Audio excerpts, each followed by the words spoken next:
Selamat pagi, saudara, kembali berjumpa di segmen Kompas Bisnis Sapa Indonesia Pagi. Saya Paskali Siswari.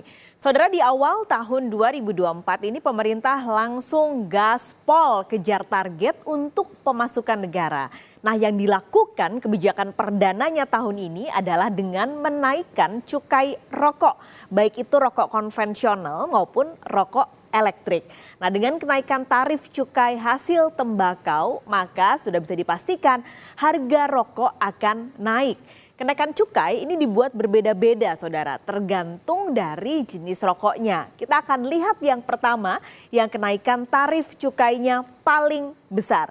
Yang kenaikan tarif cukainya paling besar yang dilakukan pemerintah adalah yang pertama, kita berikan datanya, ada 3 jenis rokok, yaitu sigaret kretek mesin, sigaret putih mesin, sigaret kretek tangan filter, atau sigaret putih tangan filter.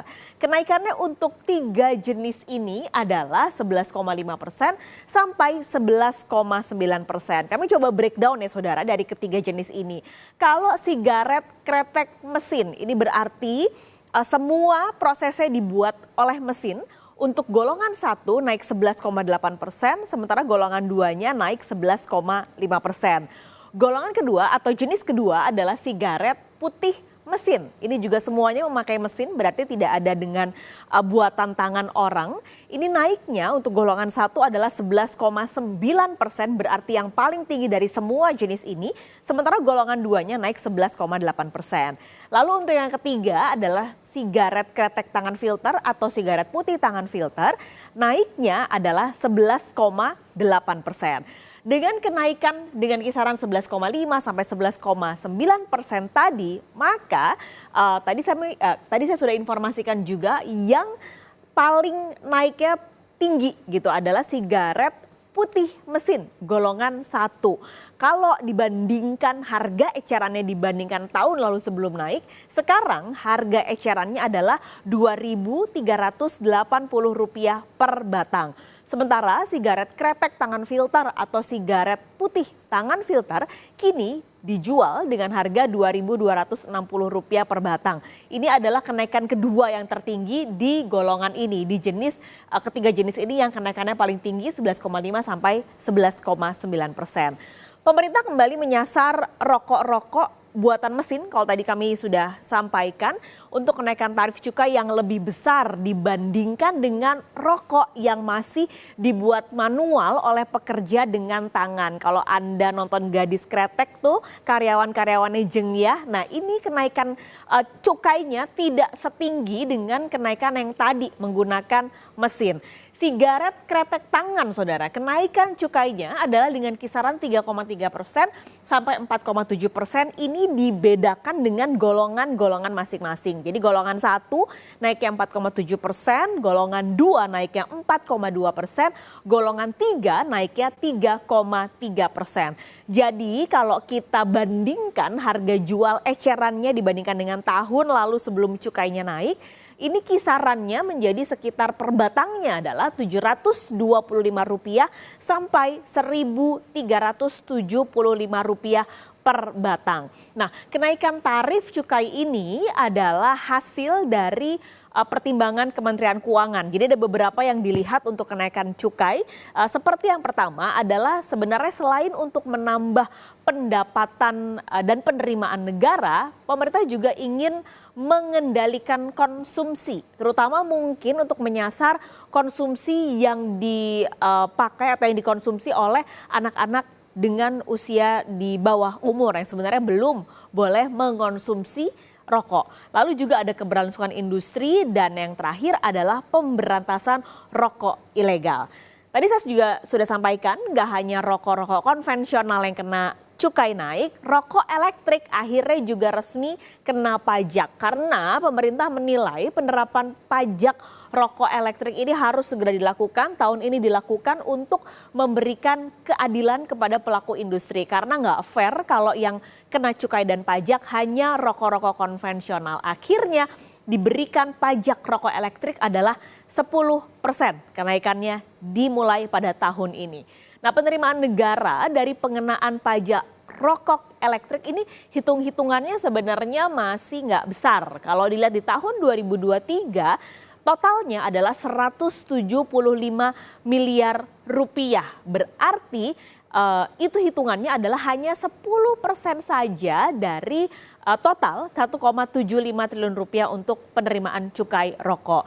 Begitu juga dengan penerimaannya, hanya sekitar 0,82% dari total penerimaan cukai hasil tembakau, saudara.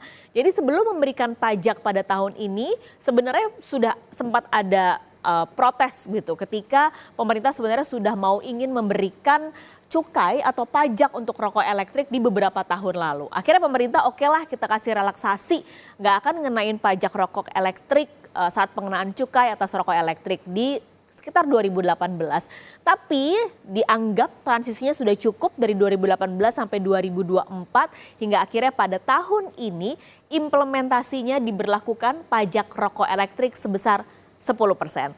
Nah, kalau melihat penerimaan bea cukai secara umum sepanjang 2023, kita hitung atau kita lihat realisasinya ini mencapai 97% dari target. Ini detailnya, saudara. Angka yang sudah diumumkan oleh Kementerian Keuangan sekitar 2 pekan lalu di APBN kita, kepabeanan dan cukai di APBN 2023. Realisasi yang terhitung per Desember adalah 286,2 triliun rupiah. Ini sama-sama tidak mencapai target ketika APBN diketuk palu, yaitu targetnya 303,2 triliun rupiah. Lalu direvisi di Perpres 75 tahun 2023 turun menjadi 300,1 triliun rupiah. Nah, sama-sama tidak mencapai target realisasinya, yaitu hanya 286,2 triliun.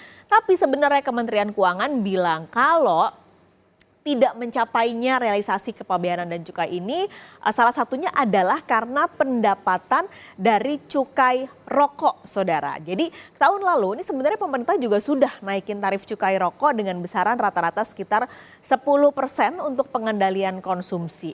Jadi walaupun cukai hasil tembakaunya minus, dan ini menjadi hal yang baik berarti karena konsumsinya bisa ditekan, tapi di saat yang sama ada penerimaan cukai yang naik atau tumbuh, yaitu penerimaan cukai minuman mengandung etil alkohol tumbuh 0,4%. Kalau ini salah satunya adalah sejalan dengan pemulihan industri pariwisata. Menteri Keuangan Sri Mulyani juga bilang, saudara, kalau sebenarnya penurunan cukai yang tadi disampaikan adalah hal positif karena pemerintah terbilang berhasil mengendalikan konsumsi rokok, terutama kembali kami garis bawahi untuk mereka yang di bawah umur. Kami berikan kepada Anda pernyataan dari Menteri Keuangan Sri Mulyani.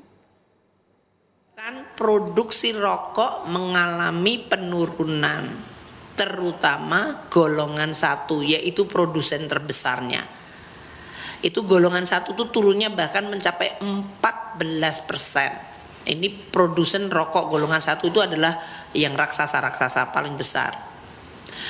Namun untuk golongan 2 dan golongan 3 yang tarif cukainya relatif lebih rendah dibandingkan golongan 1, kita lihat produksinya masih naik. Golongan 2 itu naiknya 11,6%.